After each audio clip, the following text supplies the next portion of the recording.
Marami ang nagtataka kung nasaan na nga ba ang dating maganda at hinangaan noon na si Ate Jennifer Mendoza.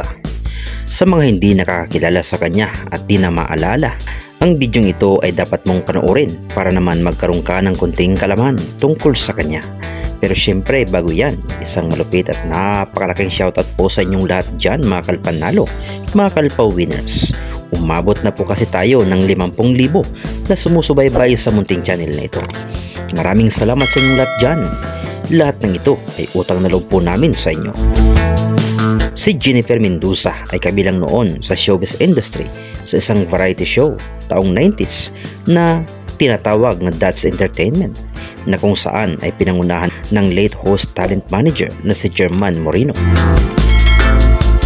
Na ito nga ang naging venue sa lahat ng showbiz aspirants to showcase their talents and eventually to find their place in the entertainment industry. Na isa nga sa napakaraming naisumali noon ay pinalad si Ate Jennifer Mendoza. Siya ay kilala bilang mahusay noon na singer, TV host at actress. Kasagsagan noon ng kanyang kasikatan ay marami nga siyang pinagkaganapang mga palabas at mga pelikula na ang role ay bilang leading lady. Kabilang dyan ay ang mga palabas gaya ng May Sayad, Pustahan Tayo, Mahal Mo Ako, Muntik Nang Mabot ang Langit at marami pang iba. Siya ay sinilang noong January 28, 1975. Marami ang nagtatanong nga kung nasaan na nga ba siya.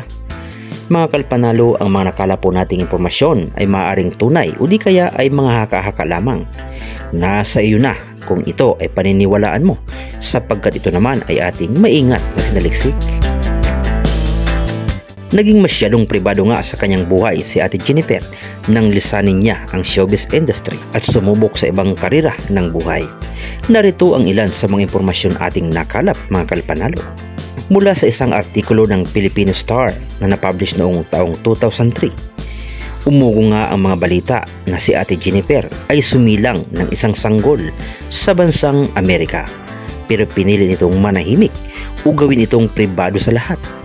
Ayon sa isang kolumnista na si Aster Amuyo, sinubukan nila itong kontakin. Subalit ang taong nakausap nila na maaari sanang maging tulay upang makontak nila ito ay tumanggi sa di malamang kadahilanan.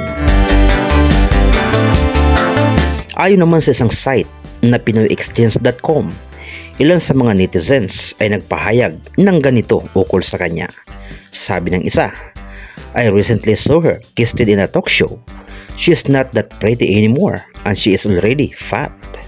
Kung sa wika po natin ay nakita daw nila ito bilang isang guest sa isang talk show. At ayon dito, di na daw ito kagandahan at tumaba na raw ito.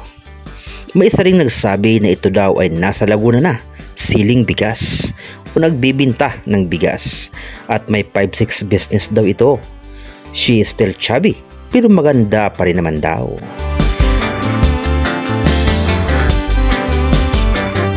Anong masabi mo kalpanalo sa siyong ating pinag-usapan? I-comment mo na lang yan sa comment section ng video nito. Sana naman ay nagustuhan mo. Maraming salamat. Hanggang sa muli. Mua!